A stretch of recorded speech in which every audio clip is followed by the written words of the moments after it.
Ունքային զորամասերի համար։ Եվ այս համատեքստում պիտի կարևորեմ մի այլ փոփոխություն, որը հանրության ուշադրության չի ներկայացվել կամ չի հայտնվել ուշադրության կենտրոնում։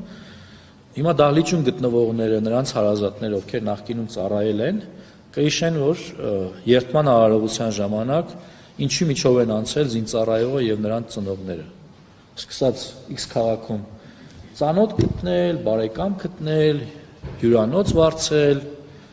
զրուցարան վարձել, այսպես կոչված բիսեդկա, եթե խոսքը վերաբերում է ամառային ժամանակաշրջանին։ Էլ չեմ ասում մեքենաների վրա, կհիշեք, մեքենաների կապոտների վրա փռում էին զինծառայողներին, ծնողները ինչ կարողանային փորձում էին երեխուն հյուրասիրել լավ բաներ, բնական է, որ ծնողը 40 օրվա կամ 1 ամսվա կամ 2 ամսվա ընթացքում երեխան չտենալու պարագայում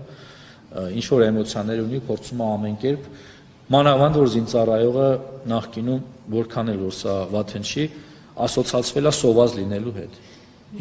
Ինչը հիմա այդպիսի բան չկա, ես հստակ կարող եմ ասել, կարող է ծնողների, քանի որ մայրիկի պատրաստածը չի, ձեր մոտ նման էմոցիաներ կան, բայց իրականությունը մեծապես տարբերվում է հիմա, բայց մենք ինչ ենք արել։ Օրենսդրական փոփոխությամբ ապահովել ենք, որ երթման արարողությունից հետո զինծառայողը կարող է 2 օր ունենալ արձակուրդ, ծնողը նույնիսկ կարող է չգալ զորամաս,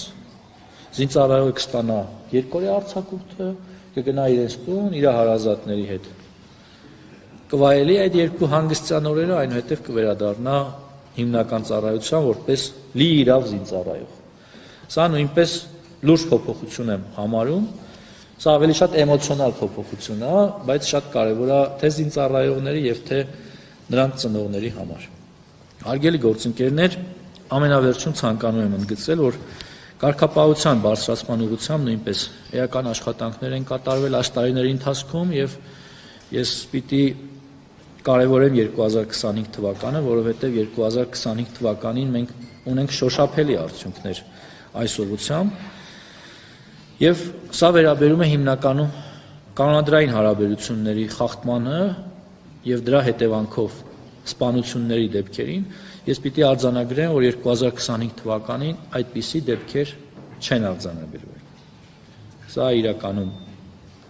հենց այդպես էլ պիտի լինի, բայց մեզ համար ուրախալի այն առումով, որ վիճակագրությունը եւ համեմատությունը նրա մասին է, որ ցավոք մենք նախկինում ունեցել ենք այդպիսի բազում դեպքեր։ Չեմ ուսումնասիրել երրորդ հանրապետության ամբողջ շրջանը, բայց